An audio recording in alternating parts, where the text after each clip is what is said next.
Good evening, everybody, and welcome to historic Crocker Field at the corner of Circle and Broad in downtown Fitchburg, Massachusetts, as we are ready for the third game of our girls flag football triple header here on FATV. I'm John Gugerty, joined as always by Dan Bolak. And Dan, we will see the Crusaders of Groton-Dunstable take on the Red Raiders of Fitchburg.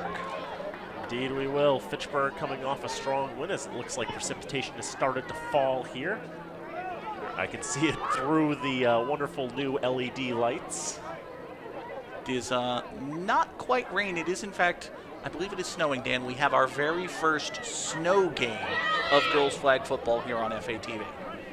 We also, distressingly, have a red-on-red game, but at least Groton-Dunstable brought their red pennies. That's something. Just transparent enough that we can see through it, so we'll still be able to see the numbers fine and dandy. Everything will be fine. I like how the solution to red on red is to add red. It's working. I'm not calling out the logic. It's just funny to me. The solution to red on red is more red. You love to see it. Would you like the first half of this game? Yes, absolutely. Fitchburg just coming off an unofficial 51-0 victory over the W2s of Wachusett. Taking on the Crusaders again of Groton-Dunstable, be Pena, the quarterback for Fitchburg. She'll go from the shotgun here as we are underway. Clock begins to move. 18-minute halves running time. Pass to the left side is complete. Shamari Rodriguez with the catch and run picks up a first down into GD territory, or at least very, very close to it. I feel like she got beyond midfield at the very least. It is quite close, and there was a bit of a wheel spinning there from Finley Clinton, as I think she was the one marking Shamari Rodriguez. She just stumbled a little bit on the sprint turf, wasn't able to get her wheels going, and that gave a lot of open space for Rodriguez to run downfield. They'll mark the ball just past midfield, so it is now first and goal for the Red Raiders. About 18 yards to go. Pena going long, wants a lot. Jump ball. Who's got it? Nobody's got it. That ball falls incomplete. 4 different sets of hands, Dan. I think two for the Red Raiders, 2 for the Crusaders. No one was able to come up with it. Pass falls incomplete. It'll be second and goal. Just a matter there of players battling for it. One player seemed to have her hands closed on the football, but didn't really make a football move after that. And then the ball will just squirted free. So from there, they'll just call it an incompletion instead of a catch and a drop. Maintaining possession has been difficult through the first 2 games we've called today. Now with the snow, it should be even harder. Second down pass from Pena to the right side. Catch is made. Gabriana Siomos, the reception for the Red Raiders.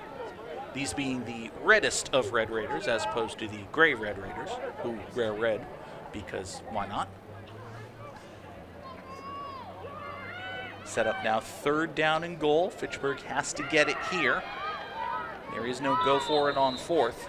If you fail to convert on third down, that's it. Groton-Dunstable gets the ball. Tight formation for the Raiders. Pena takes the snap, rolls right under pressure, reverses, throws to her left, passes high and incomplete. I believe she was trying to find Maeve Palmer. The pass was too tall. So matter a lot of pressure coming in from the left side. Pena having to backpedal, scramble, try to get to a position where she can just throw the ball. And I counted 3 downs, but I don't know if there was a penalty somewhere in there because the Raiders are still setting up for another down. So Fitchburg will get another shot. Pena goes deep downfield. That one's underthrown and incomplete again. This time trying to hit Jaylene Melendez. That's a turnover, I believe, this time. Or are they coming back out? So if there was a penalty against Groton-Dunstable, a defensive penalty is an automatic first down. So there was a penalty we missed somewhere. I see. Which also means we don't know what down it is because we don't know when the penalty happened. Exactly. You may recall in an earlier game we broadcast tonight, Dan, we were having discussions about growing pains and leaks in their infancies and things that are bad that will one day be good. Behold, a thing that is bad that will one day be good. Pena back to pass under pressure. Chucks it deep. That pass is incomplete. There's a flag. Saw a rather blatant defensive hold. As the Crusader defender just kind of reached her arm out, spun the Raider around. Pass falls incomplete, but again with the flag, that should set up another 1st and goal for Fitchburg. If defensive penalties reset the downs, while offensive penalties lose a down, but that one was pretty blatant, a grab there that obviously will mark off some yardage. Looks like 5 yards marked off there, and it is now definitely, most certainly, 1st down for the Red Raiders. Definitely 1st and goal for Fitchburg. Ball spotted just outside the hash mark, so call it 10 yards. Pena shuffles to her right, now looks over the middle, deep shot for the end zone. Jump ball is tipped and picked off in the end zone. I believe that's Riley Richard who made the interception for Groton-Dunstable off the deflection. I think I've got Mackenzie Pauley. I think I've got 2 on that one. But you have binoculars, so I trust you. Don't blame you one bit. Groton-Dunstable, in addition to being very far away from us, is wearing shirts on top of their shirts. So you'll have to forgive us if we're a little bit hesitant. But regardless, it is a very important interception for GD. They will take over 5 yards from their sideline.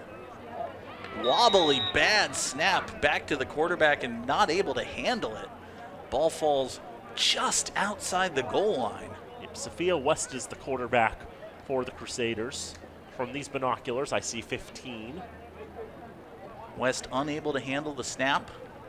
It is a chilly evening. The snow is falling. You can see it up in the lights. West back to pass on 2nd down. Defenders tripping over each other. I think they're going to say that was incidental contact. Pass, I believe, intended for Annie Apijan. She was defended by Gabriana Siomos. And I don't hear Dan Bullock immediately correcting me, so we're going to go with Apijan. Yeah, well, I wasn't 100% sure who the intended receiver was, so could have been 4, could have been 2, could have been 7, could have been Apijan, could have been Mackenzie Pauley, could have been Riley Richard. It was one of those 3. It was definitely one of those 3. Regardless, it is 3rd down. This jump ball is intercepted. Defense is going tit for tat as Fitchburg gets the turnover. Returning it for the Red Raiders is Shamari Rodriguez. She gets inside the hash mark, nearly to the numbers, before being pushed out of bounds and having her flag pulled. Now, as we call these games more and more, Dan, we're learning, where are the landmarks? We can say the hash mark. We can say the top of the numbers. We're getting there. Again, things that are bad that will one day be good. Fitchburg back out. Unofficially 6:15 gone in this first half. There is a clock on your screen. It is unofficial. Pena hands off to the left side. Turning the corner and getting toward the goal line is Leilani Ingracia. I think she thought she got in, but they're going to say her flag was pulled just shy of the goal line. I agree with that as well. I think it was pulled just a little bit, then a couple extra strides to get in. Call it 2nd and goal, about 3 yards out, well inside the no running zone. Fitchburg will have to go to the air here. Pena takes the shotgun snap. That pass is batted up in the air and falls incomplete. That was Maddie Keith who had the rush for Groton-Dunstable, and not only forcing a hurried pass out of the hands of Pena, but is even able to knock that ball up in the air and nearly intercept it for herself. Now on 3rd down, pass to the right side is in for the touchdown. Red Raiders getting on the board there. As Pena is able to complete the pass for the 6. I had Shamari Rodriguez on that one. Now Fitchburg will line up to go for 1. It's 5 yards for 1 point. You can back up to 10 from about the numbers for 2. Pena from the shotgun. Pass to the end zone is caught. Conversion is good. Jaylene Melendez with the reception. So as we near the halfway point, just about 8 minutes gone, I've got 7-0 Fitchburg. Did I miss one? No, that's correct. Fitchburg takes the lead. Each team has an interception to their credit. Crusaders back out 1st and 10, for 1st and midfield rather. Sophia West's pass incomplete. Looking to her left. Had Mackenzie Pauley on that one as the intended receiver, just a bit out of her reach. So we mathed it out, and we figure 18 yards from the sideline to the hash mark, and then another 18 hash mark to hash mark. Makes it roughly, 2nd and 22 because they start 5 yards out? Yeah, about. Sounds about right. West has a little bit of trouble with the snap, and then her pass is high and incomplete. Again, looking to go to her left. And Dan, the snow is really coming down now. It has only gotten stronger as this game has gone on. Obviously, snow at this time of the year is a bit unusual. It's a bit uncommon, and I imagine it's like if you're already not used to playing flag football, imagine playing flag football in the snow in April. You're definitely not used to that. High snap on 3rd down. West chucks it downfield. That pass is intercepted. It's another pick for the Fitchburg D. Spinning out of tackles and finally having her flag pulled is Gabriana Siomos, who had the pick for the Red Raiders.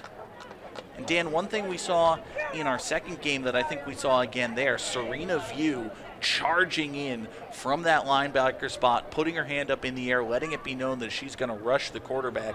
And rush the quarterback is the correct terminology when Serena View's coming at you.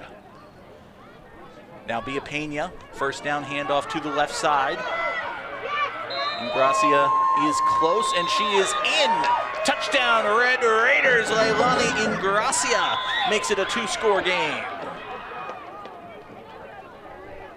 Raiders have really enjoyed that particular running play to bring Ingracia in from the left side, get the handoff from Pena, and just get on her horse and gallop towards the corners.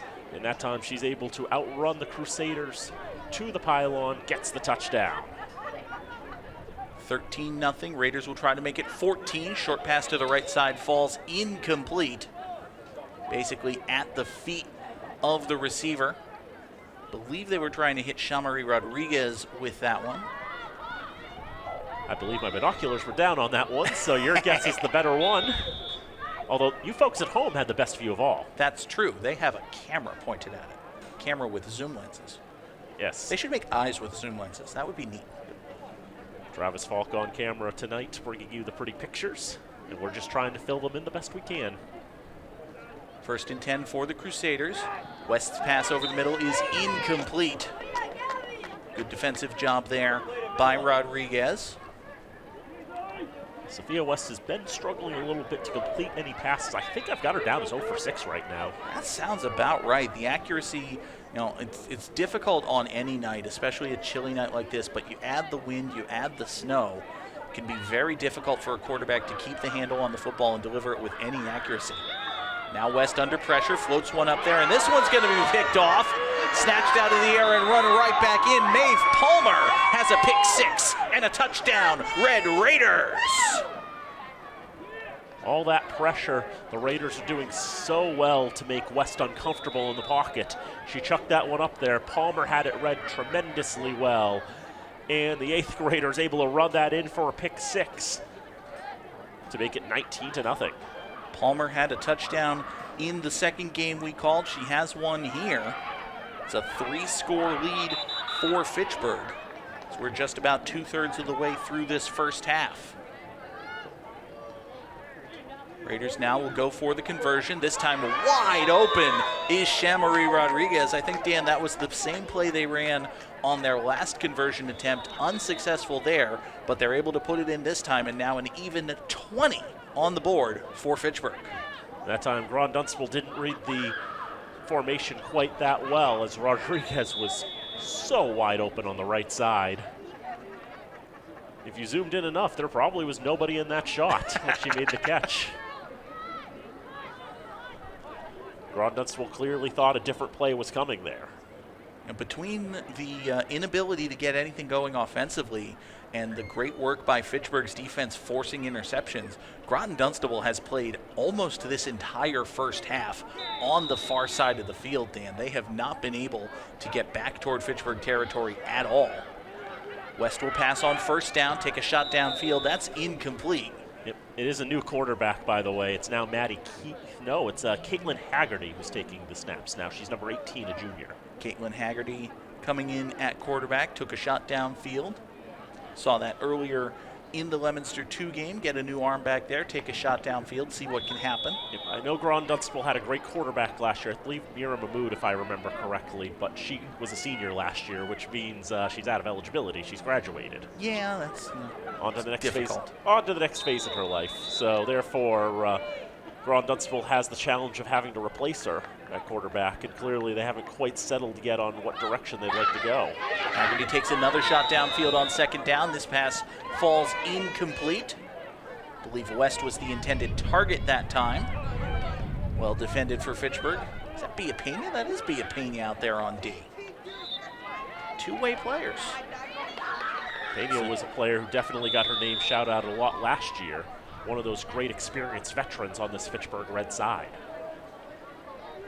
Under 4 minutes to go unofficially in the first half of play. 20-0, the Red Raiders are on top. Haggerty will throw for it once again. Another jump ball at midfield. Players collide and the pass falls incomplete. If you don't have, if your more traditional structured plays aren't working, you might as well try to get a big chunk. But Groton-Dunstable unable to make anything happen there. They will toss it away with the punt, and Fitchburg will come back down to the near side. The Raiders, you can see, hustling downfield. They're well aware of the clock. They want to get as many points on the board as they can. Leading this game 20-0 with unofficially just about 3 minutes to play in this first half, Dan. It's been a little while since we've seen the Raiders in this half of the field, too, because they've gotten the ball on those interceptions. So they've had a lot of short fields to work with. They haven't had a chance to really navigate all the way downfield. And even the one drive that they did start in their own half of territory, that drive actually ended with them getting picked off themselves. Pitch to Gracia on first down. She weaves through tacklers across midfield and taken down. Ball pops loose, but it's dead as soon as it hits. That was not so much a yank the flag tackle as it was a wrap you around the waist and throw you to the turf tackle. Just go to try to grab the flag, and Aubrey Stark grabbed a little more than just the flag. Ended up being a proper tackle in the end. Sometimes, incidentally, that will happen. More than enough for a first down for the Red Raiders. So, Dan, what was that about Fitchburg being here on the near side? Yeah, they're not anymore. Into Groton-Dunstable territory, pass to the right side, incomplete. They really do like that quick pass to the right, Dan. Get everybody moving out to the left. You get Jean-Marie Rodriguez in the right flat. It's worked for a conversion once. That time falls incomplete, and it'll be 2nd and goal for Fitchburg. That time the throw was just a bit behind Rodriguez, wasn't able to turn around and get to that ball. Go for it again. This time it's off the hands of Jean-Marie Rodriguez and incomplete. It was a little more on target that time, but in that case, it was Rodriguez just not able to get her hands on. She was able to get her hands to the ball, just wasn't able to keep control of it. It should be a simple pitch and catch, but on first down there were issues with the pitch. On second, there were failures at the catch. Now on third down, a deep pass is caught. But they're going to say no touchdown, just shy of the line to gain. Great defensive work, pulling the flag of Jaylene Melendez. So Melendez gets the catch, but she's just short of the goal line, and with that being third down, the Raiders ultimately come up empty on that drive. So Groton-Dunstable will get the ball back. Probably less than a minute to play here in the first half, but the Crusaders obviously will go on the march, try to get some points on the board. Caitlin Haggerty from the shotgun. Rolls to her right, pressure from View. Pass is caught just outside the numbers and then out of bounds. Give credit to Aubrey Stark for the catch there. That, I believe, is the first reception for Groton-Dunstable in this game. Gain of about 5. It'll be 2nd and 17 for Groton-Dunstable. Time continues to tick. Haggerty's pass down the near side, wide open into the open field. Will she be caught? She will not. Touchdown, Crusaders. Alexa Gendron goes the distance. What could very well have been the last play of the first half. Groton-Dunstable make sure to give the Raiders a message that they're not going away quietly. We've seen the Crusaders taking shots downfield. They finally hit the big one. Alexa Gendron takes the catch just past midfield into the open field. No one could catch her. 20-6, and the Crusaders will go for one. Spread formation, high floating snap. Haggerty's pass is caught. Riley Richard is in for the conversion.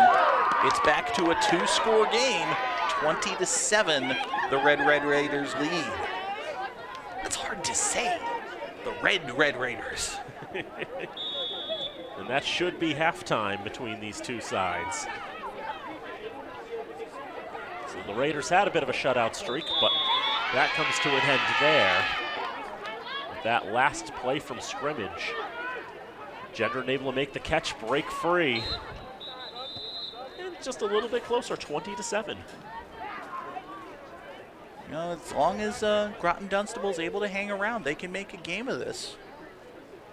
Fitchburg had a couple more chances, some errant throws, dropped passes. They definitely feel, I think, that they could have more points on the board than they do. Very, very close to a couple more touchdowns were the Red Raiders. Good work on the defensive side, of course, by the Crusaders to deny Fitchburg those scoring opportunities. And one thing to note, too, is that because Fitchburg started with the ball to start the first half of play, that means Groton-Dunstable is going to be starting with the ball to start the second, so they could have the follow-on here, perhaps cut it to a one-score game.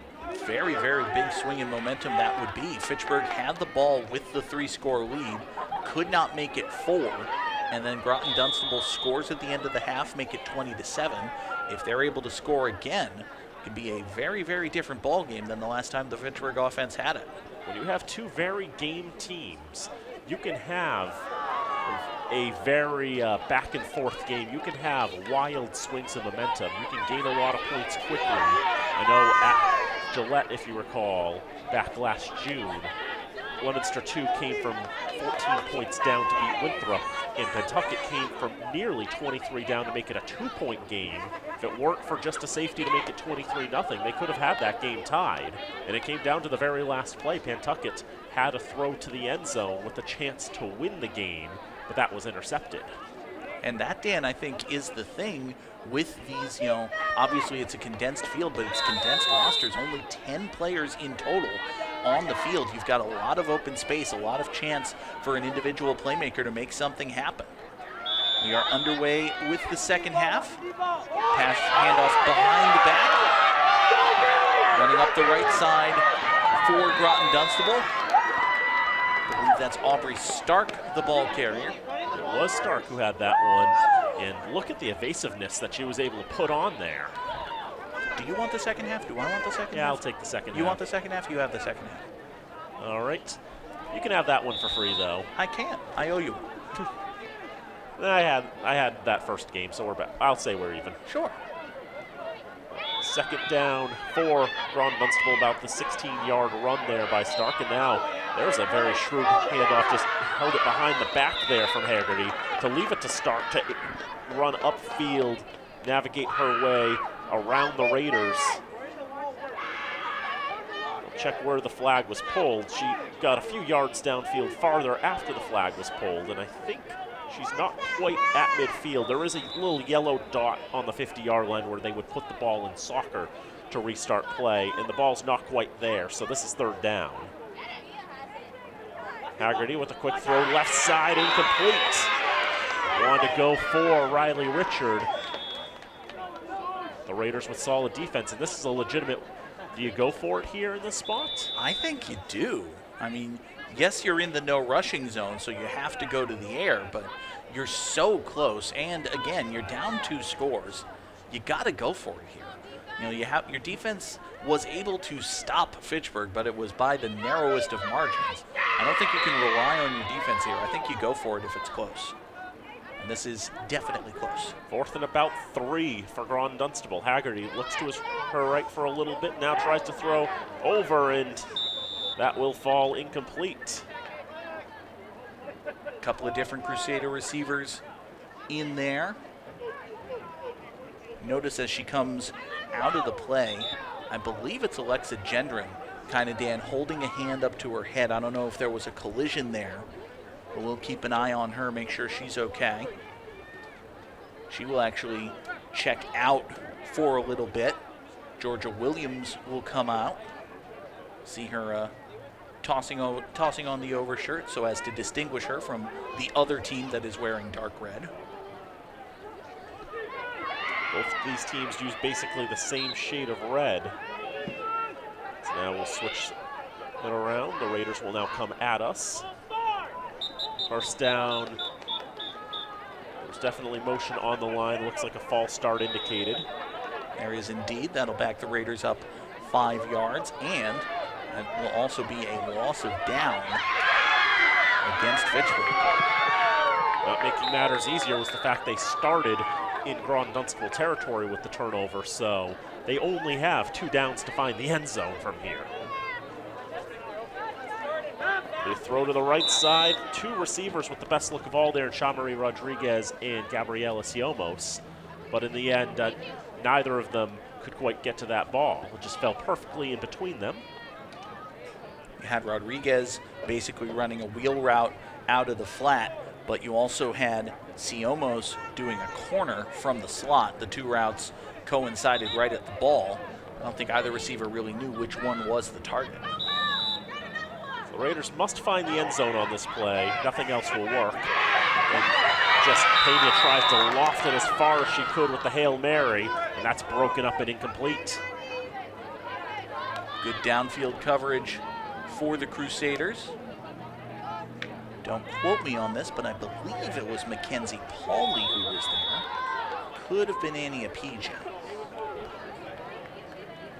A couple of different Crusaders there on defense to break that one up. Raiders with the auto punt, they don't have a choice in that one. It is just done for them when you have the ball in offensive territory after 3rd down. And so the ball goes to the 5-yard line. Let's see what Groton-Dunstable can do with their second drive of the second half. Haggerty rolling to her right, throws across her body, and that one is incomplete as it's knocked down by the Raiders. That's Maeve Palmer there knocking it away from Sophia West, who is now wearing her bib very unconventionally. It's basically a fancy necklace at this point. She's having a lot of trouble finding what passes for the sleeves on that thing. So it's like, okay, I can't get my arm through it. She's got one through now. So now it's like a sash type of deal. But yeah, she's having trouble. Actually, I think her head's through the right armhole. That's part of the problem. Penny's just a thing that happens every now and again. Throw down the right side of the field is going to be incomplete as West got tangled up with a Red Raider. It's Naomi Lau-Torres in on the defense, and as she went down to the turf, Dan, she was kind of grabbing at one of her wrists. She's heading to the sidelines and will need to be replaced. We'll keep an eye on Naomi Lau-Torres, hope she's okay. 3rd down coming for Groton-Dunstable. I have about 5 minutes gone. I hope that's right because I started the clock late. We'll go with it. Haggerty goes to her right, going for the deep ball downfield. Found Gendron! And she's not going to be caught. It's another touchdown for Alexa Gendron. It's a 1-score game. Dan, we talked about how with fewer players on the field, there's more opportunity for your playmakers to make something happen. Alexa Gendron, by all indication, is the fastest player on the field. So if you get the ball in her hands, especially on those deep passes downfield, no one is going to catch her. It's another big shot and another touchdown for her. And now this is a 1-score game. With the Raiders only 2 for 3 on conversions. Maybe I can do math a little better, but it'd be huge if they could get the conversion there, but they're not going to be able to. So 20-13 is the score. Another touchdown for Gendron. Conversion, as you said, Dan, was no good. Still a 7-point lead for Fitchburg. Leominster, too, scored shortly after Fitchburg did, which explains the screaming you may have heard. There's a healthy amount of Blue Devil fans who have made the trip. The long, arduous journey from Leominster. Some schools had longer trips than others. Obviously, I'm looking at Springfield International. Hey, maybe they got into the same traffic jam on the Pike that I did. I was actually just about to ask you, did they get caught in the same traffic jam you got caught in? Well, I did see a little blue car that did not handle the Pike very well. I didn't see the bus, though. First down. It's a run for Ingracia trying to go to the left side. Spin move, but her flag falls after only a gain of a couple.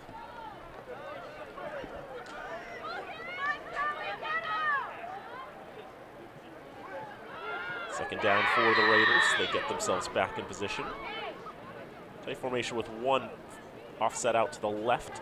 Throw down to the right side, and for the second time in as many drives, a pass that falls perfectly between Shamari Rodriguez and Gabriana Siomos, finding neither. Absolutely no rush that time by Groton-Dunstable. They had all 5 players back. Obviously, when you've got 5 defenders to cover 4 receivers, it can be very difficult to find an open target. Fake the handoff, third down. Pena with 7 seconds to release it. Throws it downfield, it's caught! And a great spin move. That's going to be good enough for a first down. Ingracia made the catch and was able to get past the midpoint of the field. So that's another first down for Fitchburg into GD territory.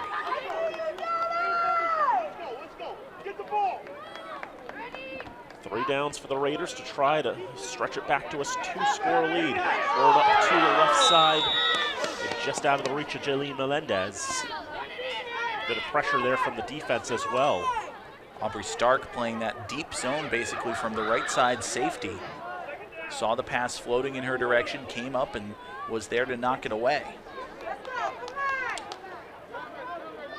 Second down coming for the Raiders. Everyone bunched up right side of the line. Pena will pull that snap down, take some time. All defense for Groton-Dunstable. And that one incomplete. Just trying to find a little bit of a slot to throw it through, but out of the reach of Ingracia, out of the reach of Rodriguez, as Maddie Keith had the defensive coverage. And again, Dan, the Crusaders are content to just sit back in their deep zone and say, listen, we're not going to rush you. We just don't think you can hit your target.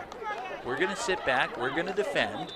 We don't think you can find an open receiver and deliver the ball to her quickly and accurately before we knock it away. And thus far, for the most part, it's working. I think Bia Pena only has 5 completed passes in this game. That sounds right. I believe that number. Yep. I've been trying to keep track. I think she's 5 for 16. Throws it up there. It's incomplete. I think the whistle blew because I think she elapsed all 7 seconds that she had. And again, deep zone coverage. 5 defenders, 4 receivers. Yes, there's a limited number of players, but you still have more on defense than they have on offense. And on third down with a touchdown or bust, and still having to throw the ball 20, 25 yards, it gets challenging in that spot, and ultimately incompletion forces another ball back to the Crusaders. 20-13 the score. I have roughly under 8 minutes to go in regulation time.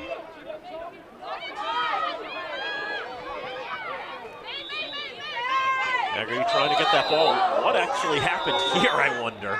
It was a handoff in the backfield. They went back to Aubrey Stark. That behind-the-back handoff they've run a couple of times. Fitchburg was sending Serena View on the pressure, and basically View and Stark ran into one another. Stark nearly lost the hand. Stark actually did lose the handle of the ball. It fell right into View's arms, but there's no such thing as forced and lost and recovered fumbles and all of that. So it's a dead ball just outside the end zone. Groton-Dunstable faces a troubling second down. Haggerty, not much time to release that ball with the pressure coming there from View. The Raiders can smell a safety there, and a safety would loom large because that'd make it a 9-point game. Dan, I have an update on the saga of Sophia West and her shirt.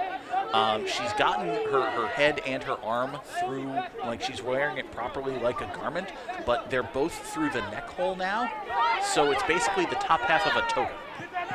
That Penny is crying as the ball pinballs around off 3 different players, one for Groton-Dunstable and Alexa Gendron, who's got the 2 scores, and 2 of the Red Raiders.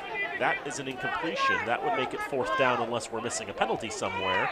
And I think now they realize that it's 4th down and almost all of that half of the field. That's just not something they can risk. Yeah, no. Even with the time being what it is, and if you're trailing in the game, you still have to have a little bit of a self-preservation instinct there, and just toss that one away, I think. 4th and 26 is hard. It's difficult, unless you're the Philadelphia Eagles. Unless you have Donovan McNabb. He was good. He was good. No offense to anyone on the Crusaders or anyone, I'm going to say within 100 miles of anyone who can hear the sound of my voice right now. You're not as good at football as Donovan McNabb was. Just blanket statement. 1st down and Gracia. Ends up getting forced out of bounds. Flag taken by Maddie Keith as well, but good moves there for Ingracia. The senior's done very well to move the ball along.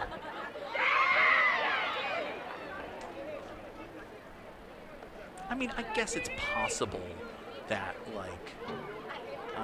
Bailey Zappi's not as good as Donovan. Yeah, go on, continue. Roughly 5 minutes to go in regulation time in this game with a 20-13 lead for Fitchburg.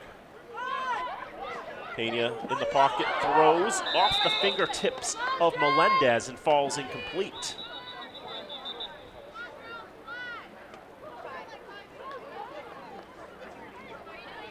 Do you think Drake May has a house in Boston?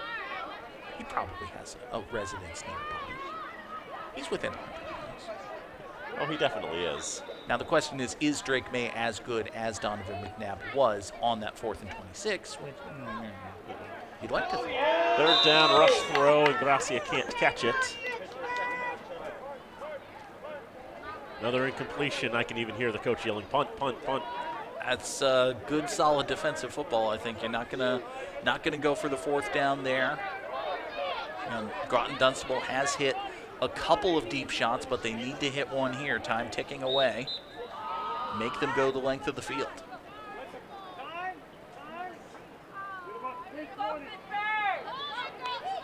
Just heard the officials say there's about 3:20 left when they asked for a time check. So that makes it a little more official. Haggerty over the middle, just incomplete, just out of the reach of Richard.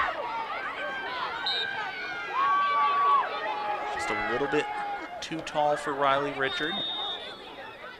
Went as extended as she could, but unable to bring that one in. A little surprised that they haven't gone again to that deep shot to Gendron, but you got to think Fitchburg's aware of it too. From my count, those are the only completions Groton-Dunstable's got in this game, and they're going for it. And the other number 9 had a better look on that one, and Naomi Lau-Torres. Good to see Lau-Torres back out on the field. Looks like she might have hurt her wrist earlier, but she's back out there. On that one, Dan, I think Gendron ran basically a post, and Haggerty was expecting more of a straight go route down the field, so there may have been some miscommunication. Always a challenge, and then with the rush, and lofts one up that Maeve Palmer had the best look of all, but Maeve Palmer's not wearing a penny, so that's incomplete, and wouldn't have been good had it been caught.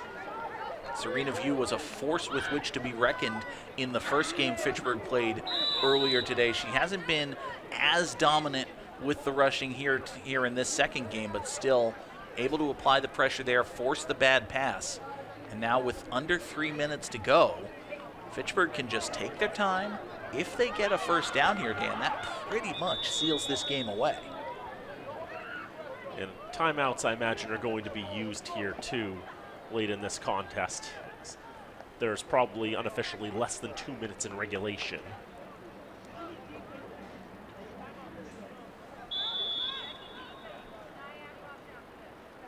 Groton-Dunstable knows they need another stop. They trail by 7. The Raiders have the ball, first down.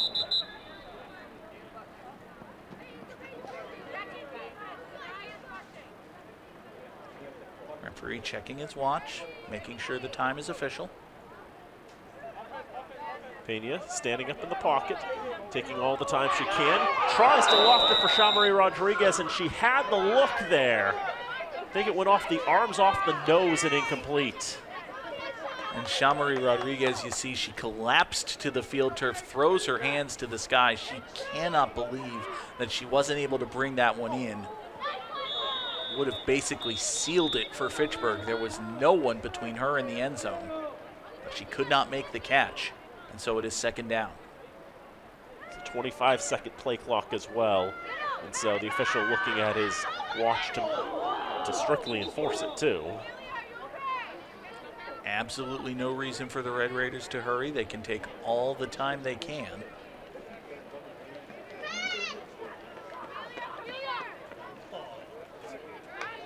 Official raises the arm to indicate 10 seconds, then drops it for 5.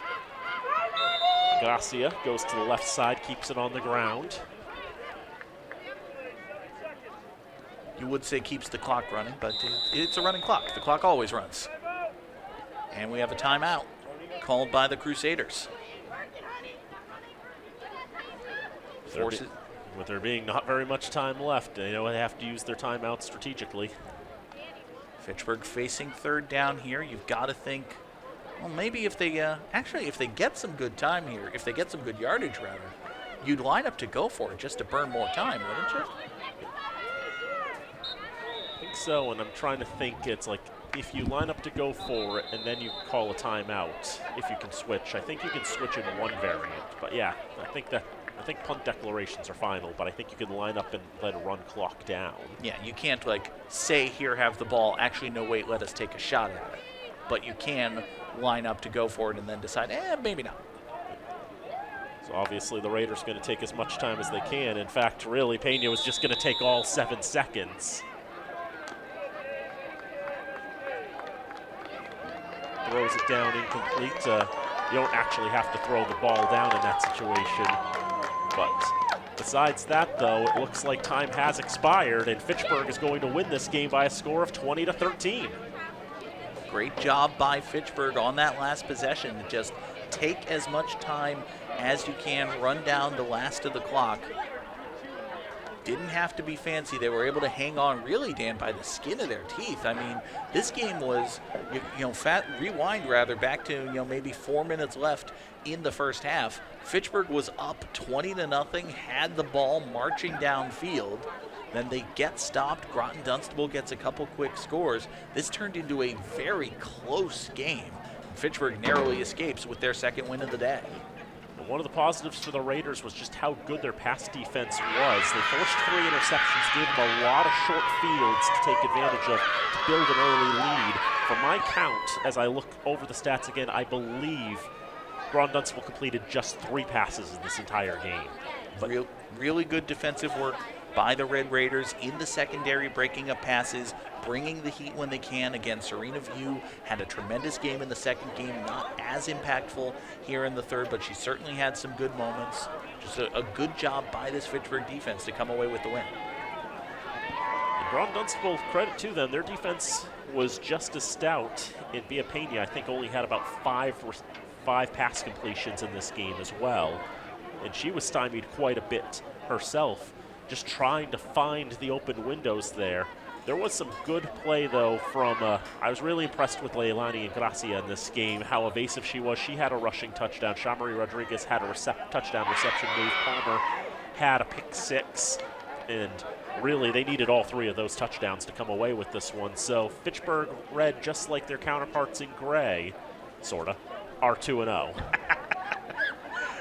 So the Red Raiders go to 2-0. They will not play again until next week, Friday, April the 18th, and we'll have those games right here on FATV. For Fitchburg, it'll be Wachusett 1 at 6 o'clock and Veritas 2 at 6:45. Groton-Dunstable will be taking on Wachusett 2 and Springfield International next Friday the 18th.